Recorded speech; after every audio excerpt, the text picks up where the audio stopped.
Assalamualaikum warahmatullahi wabarakatuh. Perkenalkan, nama saya Fauzan Azhari. Saya dari semester 5 kelas B. Saya akan menjawab pertanyaan-pertanyaan mengenai puasa. Puasa adalah menahan diri dari makan dan minum, serta segala perbuatan yang bisa membatalkan puasa, mulai dari terbit fajar hingga terbenam matahari, dengan syarat tertentu untuk meningkatkan ketakwaan seorang muslim.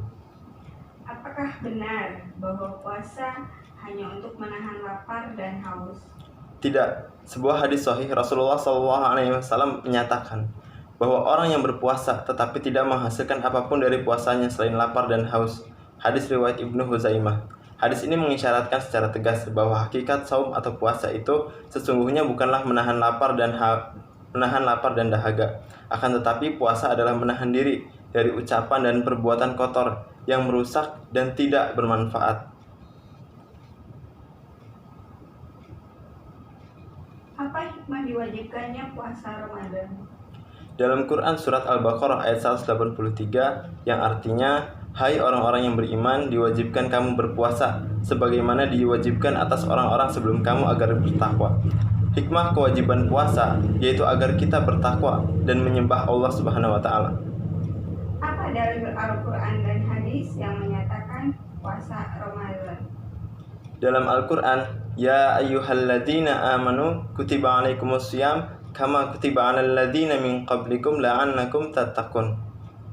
Artinya, hai orang-orang yang beriman, diwajibkan atas kamu berpuasa sebagaimana diwajibkan atas orang-orang sebelum kamu agar kamu bertakwa. Quran surat Al-Baqarah ayat 183. Dalam hadis, qad ja'akum syahrul ramadan syahrul mubarakun fatarasallahu alaikum siyamah, yang artinya telah datang kepada kalian bulan yang penuh berkah, diwajibkan kepada kalian ibadah puasa, dibukakan pintu-pintu surga dan ditutuplah pintu-pintu neraka, serta setan-setan pun dibelenggu. Di dalamnya terdapat malam yang lebih baik daripada 1000 bulan. Barang siapa yang tidak mendapatkan kebaikan, berarti ia telah benar-benar terhalang atau terjauhkan. Hadis riwayat Ahmad.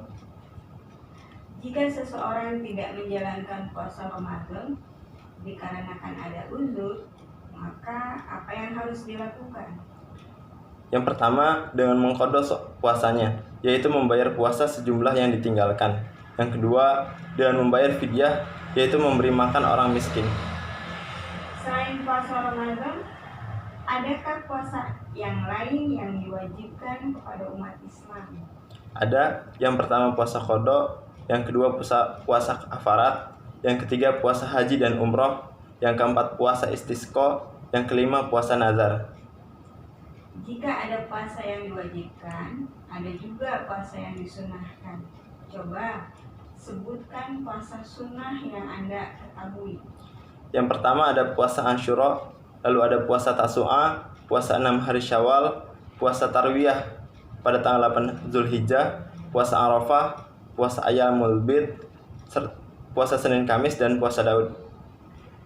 Perlu diketahui bahwa ada juga puasa yang dilarang untuk dilakukan. Coba cari tahu puasa yang haram dilakukan oleh seorang muslim. Yang pertama ada puasa Hari Raya Idul Fitri, puasa Hari Raya Idul Adha, puasa Hari Tasyrik, puasa wanita haid atau nifas, puasa dahar.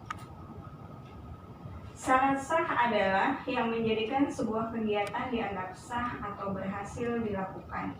Jika syarat sah ini tidak terpenuhi, maka kegiatan tersebut dianggap batal atau tidak terlaksana dan harus diulang kembali. Coba sebutkan syarat sah puasa, khususnya puasa Ramadan. Yang pertama beragama Islam, kedua berakal sehat, ketiga mumayyiz, keempat suci, tidak haid atau nifas, yang kelima mengetahui waktu puasa. Syarat wajib adalah syarat yang menyebabkan seseorang diwajibkan melakukan suatu kegiatan perbuatan. Jadi jika syarat wajib ini telah terpenuhi oleh seseorang, maka orang tersebut memiliki kewajiban untuk melakukan suatu perbuatan atau kegiatan tersebut.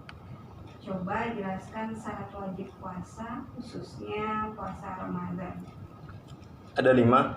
Yang pertama beragama Islam, balik, berakal sehat, mampu melaksanakan puasa, dan mengetahui waktu awal Ramadan. Coba sebutkan rukun puasa.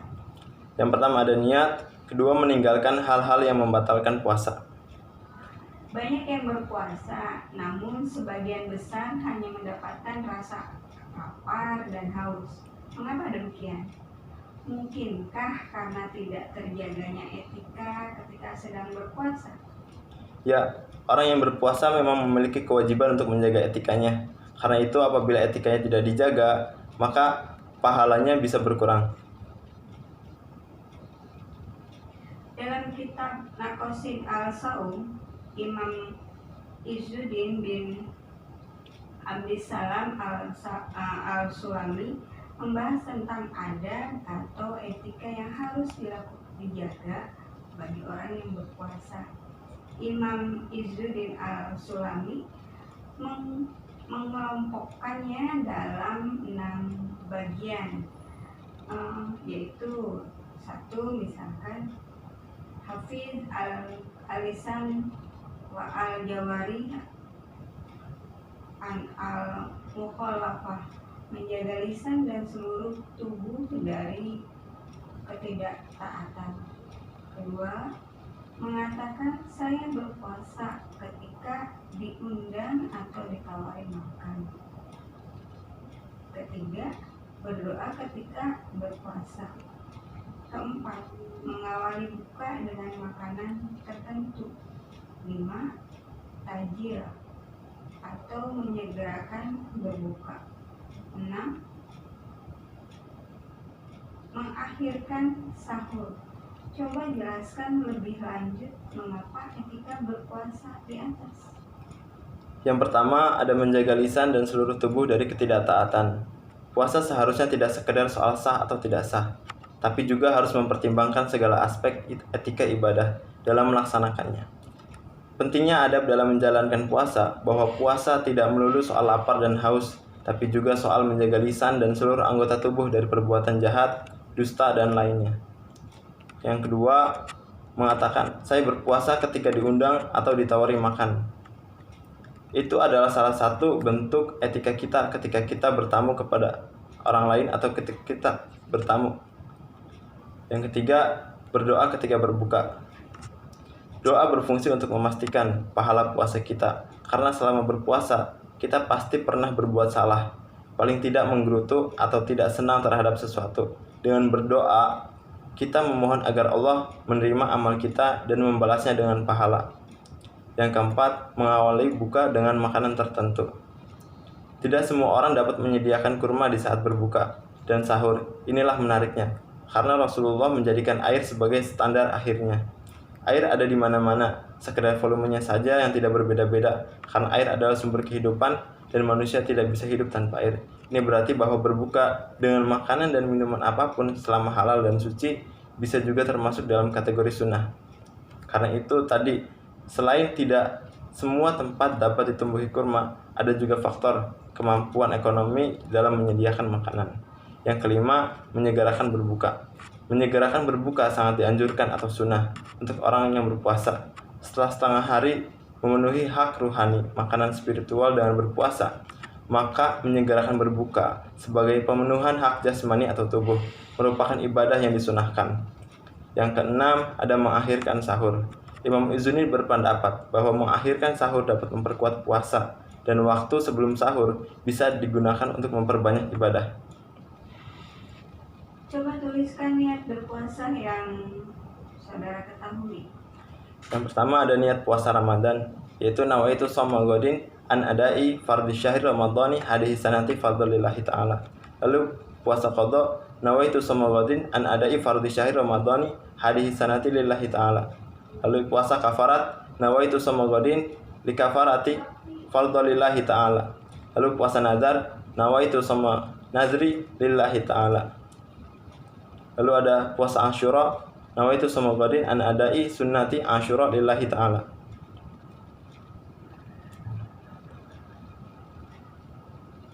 Coba tuliskan doa berpuasa yang kalian ketahui, seperti doa ketika berbuka, doa ketika sahur, doa memulai puasa dan lain sebagainya yang kalian ketahui. Yang pertama, doa ketika berbuka puasa. Allahumma laka sumtu wa bika amantu wa ala rizqika aftartu birahmatika ya arhamar rahimin. Lalu doa ketika sahur, Allahumma barik lana fima razaqtana wa qina adzabannar. Lalu doa memulai puasa, nawaitu sawma ghadin an adai fardhi syahri ramadhana hadisanati fardhillahi ta'ala. Mengapa kita sebagai seorang muslim harus berdoa? Karena berdoa merupakan kebutuhan jiwa. Kitalah yang perlu dan butuh Allah.